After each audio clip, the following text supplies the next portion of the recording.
नमस्कार दोस्तों, स्वागत है आप सभी का एक बार फिर से। जी हां, आपको बता दें कि लॉकडाउन से जुड़ी हुई कुछ बेहद और अहम खबरें निकल कर आ रही हैं। जानेंगे एक एक करके विस्तार से, लेकिन इससे पहले अगर आप भी चाहते हैं कि पूरी दुनिया में फैले महामारी और साथ ही साथ आपकी परेशानी भी जल्द से जल्द खत्म हो, तो इस वीडियो को अंत तक जरूर देखिएगा। और अगर आपने अभी तक इस चैनल को सब्सक्राइब नहीं किया है तो सब्सक्राइब जरूर कर लें और वीडियो को लाइक और शेयर भी जरूर कर दें।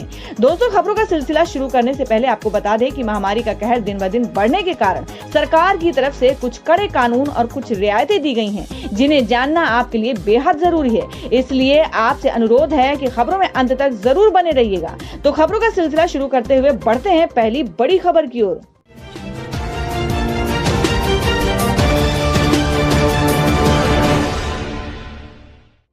तो दोस्तों, आज की जो पहली बड़ी खबर निकल कर आ रही है, आपको बता दें कि भारत में चीन के करीब पहुंचे संक्रमितों की संख्या, महाराष्ट्र में नहीं सुधर रही स्थिति, जाने सभी राज्यों का हाल। आपको बता दें कि देश में कोरोना वायरस से संक्रमित मरीजों की संख्या शुक्रवार को चीन की अधिकृत संख्या के पास पहुंच गई है। भारत में संक्रमितों की संख्या 82,000 के करीब हो गई है, जबकि चीन में कोरोना संक्रमितों का अधिकृत आंकड़ा 82,933 है। स्वास्थ्य मंत्रालय की वेबसाइट के अनुसार देश में अब तक के कोरोना के 81,970 संक्रमित मरीज हो चुके हैं और 2,649 लोगों की जान जा चुकी है, जबकि 27,920 लोग इससे ठीक होकर घर भी जा चुके हैं। और वहीं देश में कोरोना के एक्टिव संक्रमितों की संख्या 51,401 है। आपको बता दें कि कोरोना की गिरफ्त में पूरी तरह जकड़े महाराष्ट्र की स्थिति सुधरने का नाम नहीं ले रही है। पिछले 24 घंटे में राज्य में 1576 नए मामले सामने आने के साथ 49 लोगों की जान गई है। इनमें 34 जानें अकेले मुंबई शहर में गई हैं और नए मामले में राज्य में कोरोना से संक्रमितों की संख्या बढ़कर 29,100 हो गई है। वहीं इस बीमारी से अब तक के 1,068 लोगों की जान जा चुकी है। शुक्रवार को 505 मरीजों को अस्पताल में छुट्टी भी दी गई है। राज्य में अब तक के 2,50,436 लोगों की जांच हो चुकी है।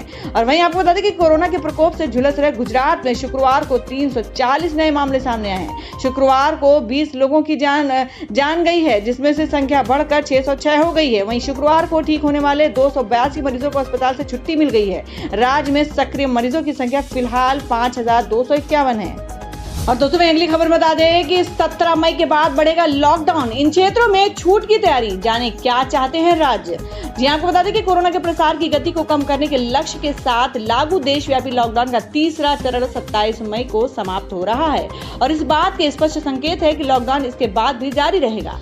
मंगलवार को राष्ट्र के नाम संबोधन में प्रधानमंत्री नरेंद्र मोदी ने कहा था कि लॉकडाउन अभी पूरी तरह नहीं हटेगा। हालांकि उन्होंने चौथे चरण में ज्यादा छूट का संकेत भी दिया था। अधिकारियों के मुताबिक सोमवार यानी 18 मई से शुरू होने जा रहे चौथे चरण में ग्रीन जोन को पूरी तरह खोलने का फैसला लिया जा सकता है और इस चरण में हॉटस्पॉट तय करने का अधिकार राज्यों को मिलने की उम्मीद है।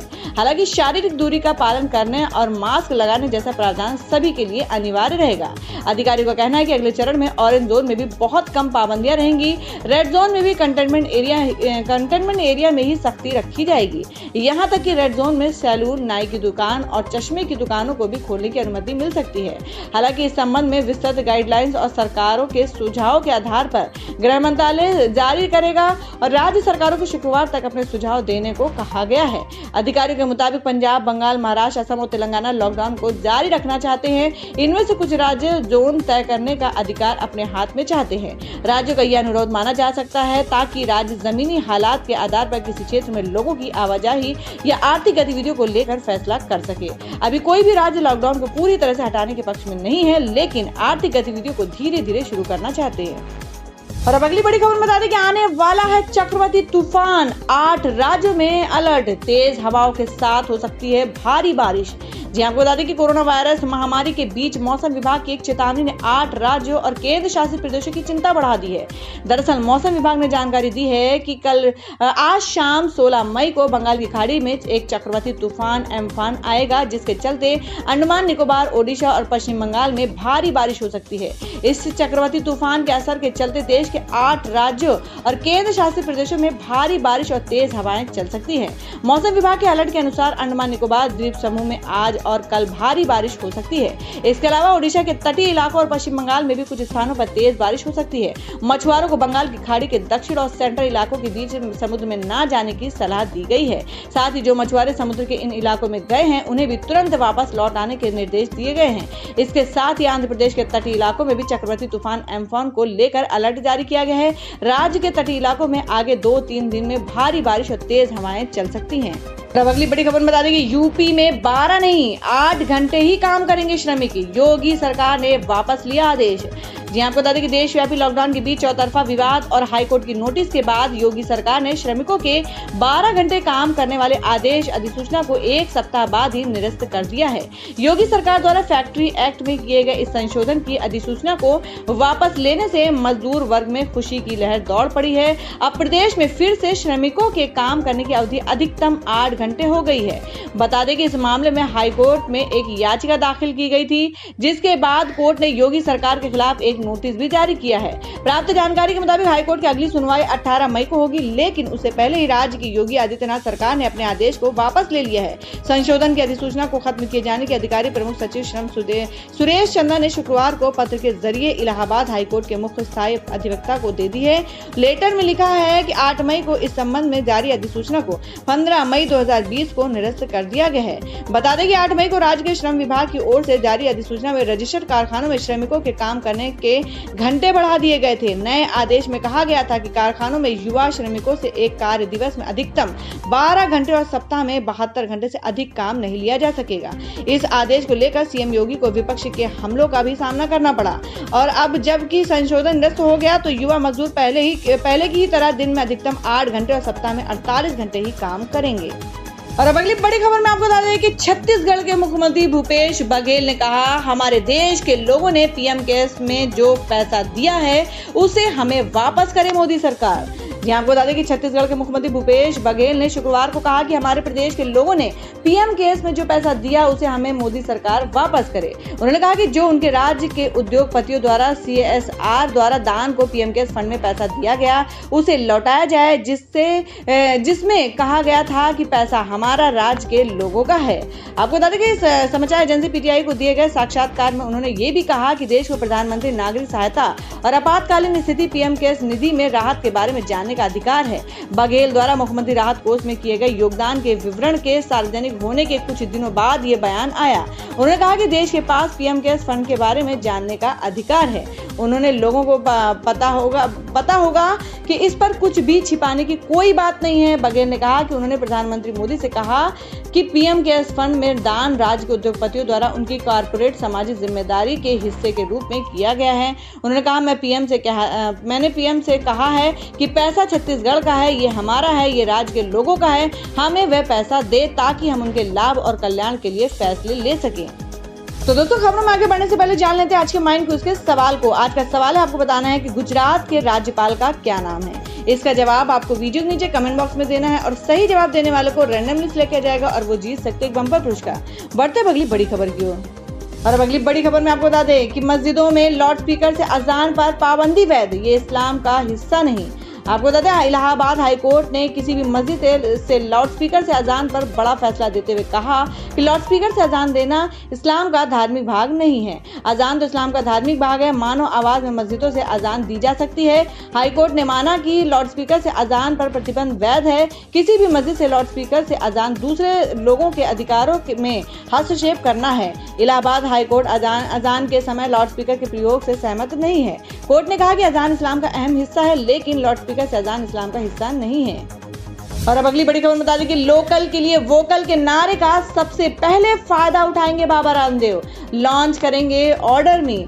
आपको बता दें कि आत्मनिर्भर भारत अभियान के प्रधानमंत्री नरेंद्र मोदी के आह्वान का फायदा उठाने के लिए सबसे पहले योग गुरु बाबा रामदेव मैदान में कूद पड़े हैं। उन्होंने इसके लिए ऑर्डर मी नाम से एक ई-कॉमर्स पोर्टल लॉन्च करने का फैसला किया है। ये पोर्टल कुछ उसी तर्ज पर काम करेगा जैसे कि अमेजॉन और फ्लिपकार्ट करते हैं, लेकिन ऑर्डर मी पर सिर्फ स्वदेशी और भारत में बने सामान ही बेचे जाएंगे। यही नहीं, पतंजलि आयुर्वेद इन सामानों की फ्री होम डिलीवरी करने को भी तैयार है। आपको बता दें, प्रधानमंत्री नरेंद्र मोदी ने कोरोना संकट से देश को उबारने के लिए आत्मनिर्भर भारत अभियान की बात क्या की और स्वदेशी प्रोडक्ट बनाने पर जोर क्या दिया। बाबा रामदेव ने मंजे हुए कारोबारी की तरह इसका फायदा उठाने का फैसला कर लिया है। उनके पतंजलि आयुर्वेद ने ऐसे ई-कॉमर्स मार्केट प्लेस लॉन्च करना तय कर लिया है जो सिर्फ भारत में बने उत्पादों और स्वदेशी सामानों को ही बेचेगा। पतंजलि आयुर्वेद की ई-कॉमर्स साइट ऑर्डर मी पतंजलि के आयुर्वेद उत्पादों को तो घर घर तक पहुंचाएगा ही, इसके साथ ही वह इसे आस पड़ोस के स्टोर से भी जोड़ेगा जो अभी भी भारत में बने प्रोडक्ट ही बेचते हैं। पतंजलि के मुताबिक अब सामानों की फ्री होम डिलीवरी करेगा और वो भी ऑर्डर मिलने के कुछ ही घंटों के अंदर। और अब बता दें कि हरियाणा के 10 जिलों के 29 रूटों पर आज से दौड़ेगी बसें। यात्रियों को इन बातों को रखना होगा ध्यान। जी हम बात करें कि कोरोना वायरस महामारी और लॉकडाउन के बीच हरियाणा सरकार ने रोडवेज की बसों को चलाने का फैसला लिया है। 15 मई से 10 जिलों में परिवहन सेवा शुरू हो जाएंगी और ये बसें 29 अलग अलग रूट के लिए समय सारिणी अनुसार रवाना होंगी। बता दें कि बसों में यात्रा करने के लिए ऑनलाइन बुकिंग और यात्रा के दौरान मास्क लगाना अनिवार्य होगा। बसों में यात्रा करने पहले यात्रियों को कुछ बात का ध्यान रखना होगा। सोशल डिस्टेंसिंग को ध्यान में रखते हुए बसों में 30 यात्रियों से ज्यादा नहीं बैठ सकेंगे। बस में सफर करने वाले यात्री, चालक और परिचालक सभी मास्क लगाकर ही रहेंगे।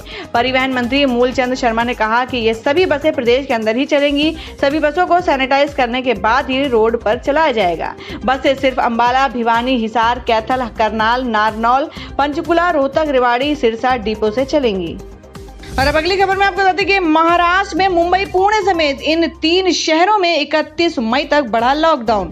जी आपको बता दें कि महाराष्ट्र में कोरोना वायरस के चलते हालात बेकाबू होते जा रहे हैं। इसको देखते हुए राज्य की उद्धव ठाकरे सरकार ने मुंबई समेत 3 बड़े शहरों में 31 मई तक लॉकडाउन बढ़ा दिया है। और जिन शहरों में लॉकडाउन 31 मई तक बढ़ाने का फैसला किया गया है वे है मुंबई, पुणे, औरंगाबाद, मालेगांव और सोलापुर। जी आपको बता दें कि महाराष्ट्र सरकार को इन 5 शहरों में लॉकडाउन बढ़ाने का फैसला इसलिए लेना पड़ा कि गुरुवार को वहां एक दिन में नए केस बढ़ने के सारे रिकॉर्ड टूट गए हैं। वहां कल 1602 नए केस आए जो एक दिन में अब तक की सबसे ज्यादा हैं। स्वास्थ्य मंत्रालय के आंकड़ों के मुताबिक अभी राज्य में कोरोना वायरस से कुल केस बढ़कर 27,524 हो चुके हैं। और सबसे बड़ी बात यह है कि एक दिन में जान जाने वालों की संख्या भी 44 का इजाफा हुआ है और अब जान जाने वालों का आंकड़ा 1000 की सीमा को पार कर गया है। तो दोस्तों, खबरों में आगे बढ़ने से पहले एक बार फिर से आपको याद दिला दें कि अगर आपने अभी तक हमारी वीडियो को लाइक नहीं किया तो जल्दी से वीडियो को लाइक कर दें क्योंकि आपका एक लाइक हमारे लिए बहुत ही महत्वपूर्ण होता है। और अगर आप हमारे चैनल पर नए हैं तो चैनल को जरूर सब्सक्राइब कर लें और बेल के बटन को भी जरूर हिट कर दें।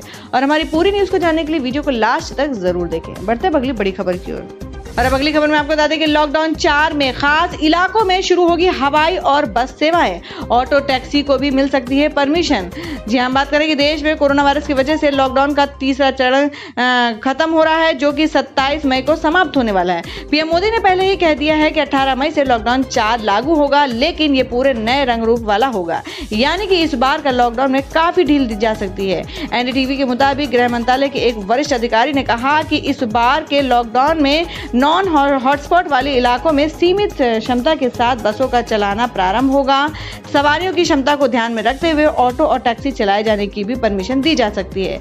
इसके बारे में फैसला राज्य सरकारें करेंगी और एक राज्य से दूसरे राज्य में जाने के लिए ट्रैवल पास जरूरी होगा। सरकार अगले हफ्ते से घरेलू हवाई उड़ानों को भी शुरू करने की तैयारी कर रही है और लॉकडाउन के चौथे चरण में राज्यों को हॉटस्पॉट चिन्हित करने की अनुमति प्रदान की जाएगी। गौरतलब है कि देश में कोरोना संक्रमण का आंकड़ा 80,000 को पार कर गया। स्वास्थ्य मंत्रालय के ताजा आंकड़ों के मुताबिक देश में कुल मामलों की संख्या 81,970 हो गई है।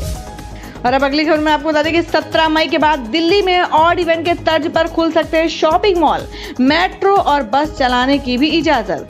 जी आपको बता दें कि 17 मई को लॉकडाउन का तीसरा फेज खत्म हो रहा है। वहीं 18 मई से लॉकडाउन के चौथे फेज की शुरुआत हो रही है। प्रधानमंत्री नरेंद्र मोदी ने देश के नाम अपने संबोधन में संकेत दिए हैं कि लॉकडाउन 4 नए रूप रंग का होगा। ऐसे में उम्मीद की जा रही है कि लॉकडाउन 4 में लोगों को कई छूट मिल सकती है। केंद्र सरकार ने इस संबंध में 15 मई तक राज्यों से राय मांगी है। सूत्रों ने बताया कि दिल्ली सरकार ने केंद्र सरकार को 17 मई के बाद बाजार, शॉपिंग कॉम्प्लेक्स और मॉल्स, बसें, मेट्रो, टैक्सी सर्विसेज खोलने को लेकर सुझाव दिए हैं। ऑड इवन फॉर्मूले पर शॉपिंग मॉल्स, बाजार खोलने का सुझाव है। दिल्ली सरकार ने केंद्र सरकार को लॉकडाउन 4 में छूट देने के लिए सुझाव दिया है। अरविंद केजरीवाल सरकार ने 17 मई के बाद मार्केट, दुकानें और शॉपिंग मॉल को ऑड इवन फॉर्मूले पर खोलने का सुझाव दिया है। दिल्ली सरकार के सुझाव के मुताबिक दिन के हिसाब से बाजार और शॉपिंग मॉल्स 10 में आधी दुकानें खुलेंगी और आधी बंद रहेंगी, जिससे भीड़ को नियंत्रित और सोशल डिस्टेंसिंग को लागू किया जा सकता है। मुख्यमंत्री केजरीवाल ने भी अपनी प्रेस कॉन्फ्रेंस में भी कहा है कि दिल्ली की जनता से सुझाव मांगे गए हैं, जिसमें लोगों ने बसें और मेट्रो शुरू करने की मांग की है। दिल्ली सरकार ने केंद्र को सुझावों की सूची सौंपी है। इस सूची में उन्होंने सोशल डिस्टेंसिंग के नियमों का पालन करते हुए बसें, मेट्रो, ऑटो और टैक्सी चलाने की इजाजत मांगी है। वहीं सरकार ने दिल्ली के निर्माण के कार्यों को शुरू करने का सुझाव देते हुए कहा गया है कि मजदूरों को शहर के अंदर आने जाने की छूट दी जाए। दिल्ली में कोरोना के मामले लगातार बढ़ रहे हैं। ऐसे में अपने सुझावों की लिस्ट में केजरीवाल सरकार ने साफ किया है कि कंटेनमेंट जोन को पूरी तरह से सील रखा जाएगा। उन जोन में किसी तरह की एक्टिविटी शुरू नहीं की जाएगी। तो दोस्तों, ये थी अब तक की सभी बड़ी खबरों की अपडेट्स। टुडे ब्रेकिंग न्यूज और लेटेस्ट खबरों को देखने के लिए हमारे चैनल ऑसम ज्ञान हिंदी न्यूज चैनल से जुड़े रहिए और हमारे वीडियो को लाइक शेयर जरूर कर दें अपने दोस्तों और रिलेटिव्स के साथ। तो दोस्तों, फिर मिलेंगे काम की खबरों और सरकारी योजनाओं की एक और नई वीडियो के साथ। तब तक के लिए धन्यवाद दोस्तों।